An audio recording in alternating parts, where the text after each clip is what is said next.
মামার বাড়ি মধুর হাড়ি, মামা বাগনা যেখানে বিপদ নাই সেখানে। আসসালামু আলাইকুম, আমি আপনাদের গাজীপুরের বোন জ্যোতি ফারদিন ব্লগ থেকে আবারও চলে আসলাম নতুন একটি ব্লগ ভিডিও নিয়ে। প্রিয় কলিজার ভাই বোনেরা, আপনারা সকলে কেমন আছেন? আলহামদুলিল্লাহ আমি ভালো আছি। তো আপনারা সকলে আমার ভিডিওটি দেখেন, লাইক করেন, কমেন্ট করেন, সেজন্য আপনাদেরকে জানাই অনেক অনেক ভালোবাসা। আর যারা এখনও দেখেন নাই তারা আমার ভিডিওটি দেখবেন, লাইক করবেন, কমেন্ট করবেন, সাবস্ক্রাইব করে দিবেন। তো এখন যেহেতু আমি আমার বাবার বাড়িতে আছি, তাই আমার বাবার বাড়িতে আসলে আমার ছোট ভাইয়ের বউ আমাদের রান্নাবান্না করতে দেয় না। আমার ছোট ভাই আজকে খাবারের জন্য বাসায় আসলে অনেক কিছুই আয়োজন করেছিল, কিন্তু কিছুই রান্না করা হয়নি, কারণ ও বলতেছে আজকে আমরা সবাই বাহিরের খাবার খাবো, হোটেল থেকে খাবার এনেছে। তো দেখেন, সেজন্য ও নিয়ে আসছে সেই কাচ্চি রেস্টুরেন্টে সেই মুখরোচক খাবার। গ্রানটা আসলে অনেক ভালো লাগতেছে। তো আজকে আমরা সবাই আসলে হোটেলে না গিয়েও হোটেলের খাবার বাসায় সবাই আজকে একসাথে বসে খাবো। তো সেজন্য ও নিয়ে আসছে কাচ্চি বিরিয়ানি। তো এগুলো আমার ছোট ভাইয়ের বউ আমার ছেলের জন্য সার্ভ করতেছে, প্লেটে বেড়ে দিচ্ছে।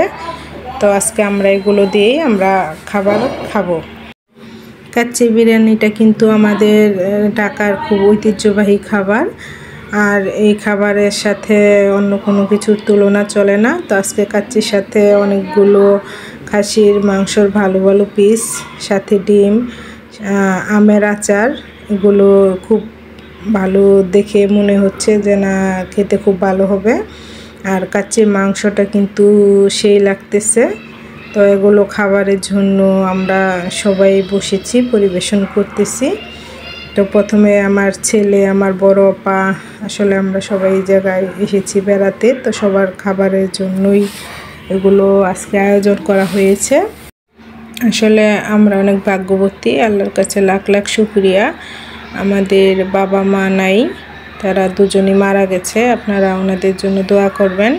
কিন্তু আমরা এখনও আমাদের বাবার বাড়িতে আসি। আমার ভাইরা, ভাই বোরা আমাদের খুব আদর করে, আমাদের বাচ্চাদেরও অনেক ভালোবাসে। আসলে বাচ্চা বলতে আমার ছেলে আর আমার মেজো আপার ছেলেটাই ছোট, আর আমার বড় আপাদের ছেলেরা এখন সবাই কলেজ বিশ্ববিদ্যালয়ে পড়ে, ওরা সবাই বড় হয়ে গেছে। আসলে বড় হলো নানির বাড়ির আদর সবাই পেতে চায়। তো দেখতেই পাচ্ছেন আমার ছোট ভাই শুধু বিরিয়ানি এনেছে তা না, এর সাথে গরুর মাংসের কালা বুনাও নিয়ে আসছে। আর এটা এই জায়গার হোটেলের অনেক প্রিয় একটি খাবার, সবাই এই হোটেল থেকেই কালা বুনার মাংসটা নিয়ে আসে, খেতে অনেক ভালো লাগে। আর এর সাথে আবার নিয়ে আসছে সাদা ভাত, মাছের ভর্তা, করলা ভাজা, আসলে যে যেটা খায়। কারণ আমার বড় আপারা একটু অসুস্থ, ওনারা যদি বিরিয়ানিটা না খেতে, কাচ্চি বিরিয়ানিটা না খেতে চায়, এই জন্য তাদের জন্য মাছের আইটেম, মাংস এবং সাদা ভাতও নিয়ে আসছে। তো আমার ছেলেকে বললাম তুমি খাও, খেয়ে দেখো কেমন হয়েছে। তো ও এক এক করে সব কিছু খাচ্ছে আর বলতেছে অনেক ভালো হয়েছে। আর কাচ্চি বিরিয়ানির আলুটা খুবই প্রিয় একটি খাবার, তো আলুটাও ভেঙে ভেঙে খাচ্ছে। তো বলতেছে আম্মু অনেক মজা, ভালো লাগতেছে। আসলে আমার ছেলে, আমার ছোট ভাই, ওরা আসলে বাড়ির চাইতে হোটেলের খাবারটা একটু বেশি পছন্দ করে। আর সেটা যদি হয় কাচ্চি বিরিয়ানি বা পোলা মাংস, রোস্ট, তাহলে ওদের খুব ভালো লাগে।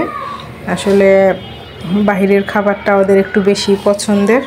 আর কাচ্চি বিরিয়ানিতে কিন্তু আচার না দিলে সাথে মজাটা আসলে অসম্পূর্ণ থেকে যায়। তো এই জন্য আমের আচারটা কাচ্চি বিরিয়ানির সাথে দিয়ে দিয়েছে। তো কাচ্চি বিরিয়ানির মাংসগুলো কিন্তু অনেক সফট আর নরম হয়, আর খেতে অনেক ভালো লাগে।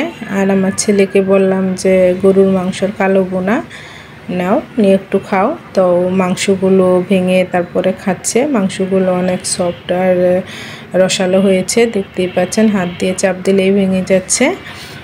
তো আজকে আসলে এগুলোই হচ্ছে আমাদের খাবার, আমরা এগুলোই আজকে খাবো। সবাই বসে পড়েছি, ভাগাভাগি করে আমরা আসলে সবাই এগুলোই খাচ্ছি।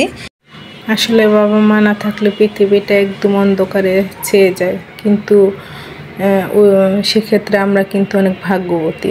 আমাদের ভাইয়েরা ভাই বোরা কিন্তু আমাদের অনেক খেয়াল রাখে, আমাদের খোঁজ খবর নেয়, আমরা কি খেয়েছি, আমরা কেমন আছি।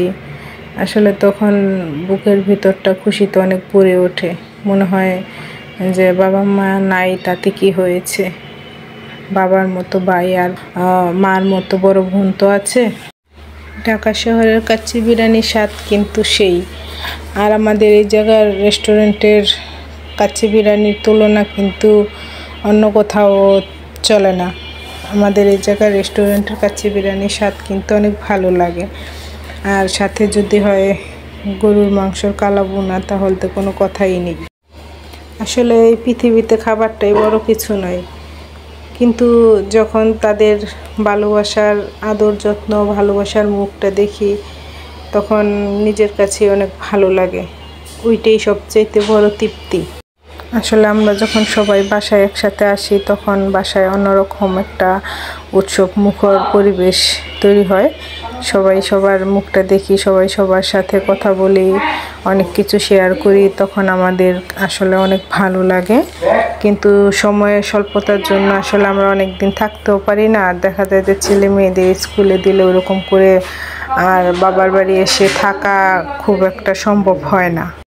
তো আমরা তৃপ্তি সহকারে সবাই খাওয়া দাওয়াটা শেষ করেছি। এর মধ্যে দেখি আমার ছোট মামা আমাদের জন্য অনেক ধরনের সবজি নিয়ে আসছে।